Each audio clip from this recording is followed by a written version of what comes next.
Right, చిన్న help కావాలరా. ఎలాగో జాబ్ పోయింది, ఖాళీగానే ఉంటాను. ఒక యూట్యూబ్ ఛానల్ పెట్టాలనుకుంటున్నాను. కొంచెం నువ్వు డాడీకి చెప్తే డాడీ ఇంత టైం ఇస్తాడు. ఆ టైం వరకు నేను ఏదో ఒకటి చేసి యూట్యూబ్ ఛానల్ ఎందుకు జాబ్ చేయవా? జాబ్ చేసినా కూడా శాలరీ సరిపోవట్లేదురా. అంటే నాకు అర్థం కాలేదు. ఎవరైనా స్టార్టింగ్లో అలానే ఇస్తారు శాలరీ. నీకు మెల్లగా ఎక్స్పీరియన్స్ పెరిగే కొద్దీ నీకు శాలరీ ఇంక్రీజ్ చేస్తారు. నేను మాత్రం యూట్యూబ్ చేయాలని ఫిక్స్ అయిపోయాను. రే, నా డాడీ మన స్టడీస్ కోసం ఎన్నో అప్పులు చేసిండు తెలుసుగా నీకు. ఎందుకురా నీకు ఈ యూట్యూబ్ ఇన్స్టాగ్రామ్? చక్కగా ఏదో ఒక జాబ్ చేసుకోక, అలా అయితే జాబ్ చేసుకుంటే యూట్యూబ్ చేయి. అలా చేయడం చాలా కష్టం. ఏదైనా ఒకటి చేయడం బెటర్. నువ్వు ఛానల్ పెట్టి దాంట్లో సక్సెస్ అయిపోతా ఉంటున్నావా?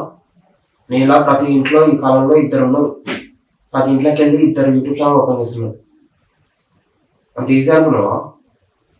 నాకు నమ్మకం ఉంది రాదు, నేను చేయగలను. నమ్మకం నమ్మకం ఉందా? నువ్వు ఒక మెంటల్ కానీ నువ్వైతే అసలు డాడీ ఒప్పుకుంటా ఉంటున్నావా? అందుకే నిన్ను బ్యాక్ బోన్గా ఉండి నాకు హెల్ప్ చేయమంటున్నా. నువ్వు కూడా చెప్పినావంటే డాడీ ఒప్పుకుంటాడు, ఛాన్సెస్ ఉన్నాయి. నువ్వు యూట్యూబ్ ఛానల్ పెడతావా? మీ తమ్ముడు చెప్పాడు కానికుండా ఏదో చేసుకుని బెటర్ కదా. అందుకే మరి ఏ కంటెంట్ చేస్తావు తెలియదు. ఇంకా ఏ కంటెంట్ చేయాలో నువ్వు ఇంకా ఫిక్స్ కాలేదు. అదే ఆలోచిస్తున్నావు. మరి ట్రోలింగ్ చేస్తావు, మరి ఘోరంగా ఒక ఆట ఆడుకుంటావు. మరి నిన్ను బాగా ఆలోచించే డిసిజన్ తీసుకున్నావు.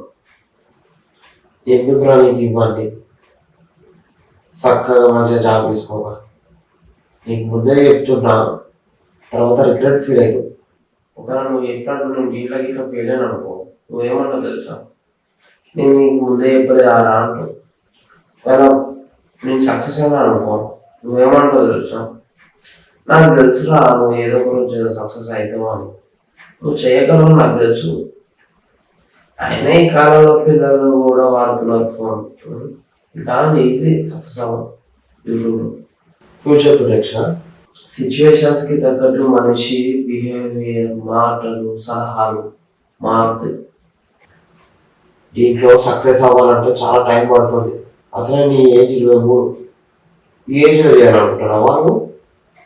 ఈ ఏజ్లో స్కూల్ జాయిన్ అవ్వాలి, ఈ ఏజ్లో నువ్వు పెళ్లి చేసుకోవాలి, ఈ ఏజ్లో నువ్వు కాలేజ్ కంప్లీట్ చేసుకోవాలి, ఈ ఏజ్లో నువ్వు జాబ్ చేయాలి అని ఉంటుంది. కానీ ఈ ఏజ్లో నువ్వు సక్సెస్ అవ్వాలని ఉండదు. సక్సెస్కి అసలు ఏజ్ లిమిట్ లేదు, సక్సెస్కి అసలు ఏజ్ లేదు. సక్సెస్ అనేది టైం పడుతుంది. It's long term. రైట్, ఇంకో జాబ్ చూసుకుంటున్నావు కదా. డాడీ నీకు జాబ్ చేయండి, యూట్యూబ్ ఛానల్ చేయాలనుకుంటాను. ఏంటి యూట్యూబ్ ఛానల్ పెడతావా? ఎవడైనా పర్మనెంట్ ఇన్కమ్ సోర్స్ చూసుకుంటాడు, కానీ నువ్వేంద్రా టెంపరీ ఇన్కమ్ సోర్స్ చేసుకుంటాడు. ఇంట్లో కూడా బాగా డబ్బులు వస్తాయి డాడీ. ఒకసారి ఇలానే బిజినెస్ చేస్తాను, దాంట్లో లాస్ అయింది. సరే బిజినెస్ అంటూ, జాబ్ అంటూ, యూట్యూబ్ అంటూ, సో నీకేం క్లారిటీ ఉంది ఆ లైఫ్లో ఏం చేయాలని? నాకు లేదు క్లారిటీ. ఎలా ఉంటుంది? నువ్వు నాకు 5 years ఉన్నప్పుడు డిసైడ్ చేసేసినావు నా ఫ్యూచర్, నేను పెద్దదానికి ఏం అవ్వాలని. అది కూడా నాకు 5 ఏళ్ళు. నాకు చిన్నప్పటి నుంచి స్పోర్ట్స్ అంటే ఇష్టం. చేపించినావు లేదు. మరి పెద్ద ఇప్పుడు క్లారిటీ ఉందా లేదా అని అడుగుతాను. నేను చెయ్యాలనుకున్నా, చేస్తా, అంతే.